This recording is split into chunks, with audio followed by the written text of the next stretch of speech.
un match là, qui vient clôturer les 15 premiers jours de reprise. On a repris le 1er août avec un gros travail physique. Donc on avait des filles un petit peu fatiguées, mais on a vu qu'on était capable quand même de courir pendant l'heure du jeu. Donc c'est intéressant pour la suite. Avec une première mi-temps où sont fait un peu rentrer dedans. Ouais, une première mi-temps où c'est un premier match senior pour pas mal de jeunes, 3 moins de 18 qui nous ont rejoints sur ce match-là. Il y en a une qui est en vacances. Voilà, c'est une équipe qui est en construction, c'est un nouveau groupe, donc c'est logique que ça prenne un peu de temps.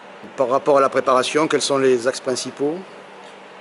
De beaucoup courir, voilà, comme un peu tout le monde, on va essayer de récupérer un maximum de ballons et là d'exploiter le grand espace. Là, c'est ce qui s'est passé en seconde période. C'est ce qui s'est passé sur la seconde période, où on a bien exploité le grand espace. Il y a eu des consignes spécifiques On a essayé de remettre notre projet de jeu qu'on n'avait pas mis en première mi-temps, voilà, la replacer un peu tout le monde, leur dire que c'était un match de préparation, donc on a le droit aux erreurs, mais de jouer notre jeu. Donc sur la prépa, d'autres axes On est sur défense pour l'instant et puis montée de balle.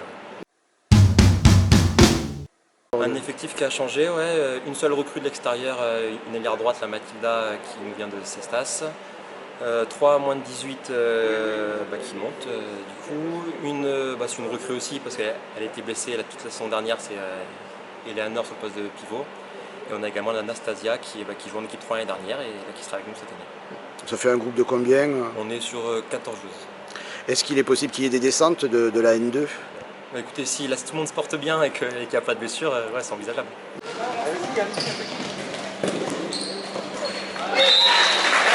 Avec quel projet de jeu?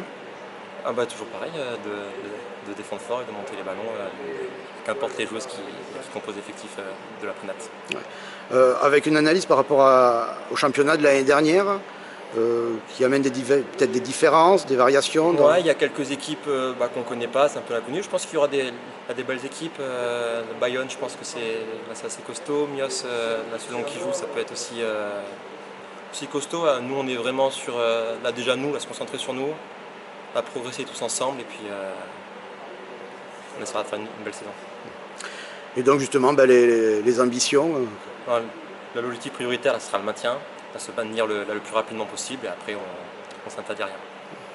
Parce que l'année dernière, Lège avait terminé 4e ou 5e. L'année dernière, on avait terminé 5e ex aequo avec Nafarroa. Voilà. C'est ça. Donc ça peut donner quand même des idées. Ouais, ça peut donner des idées, mais voilà, c'était l'année dernière. Là, on est cette saison, là, nouveau groupe, nouvelle saison.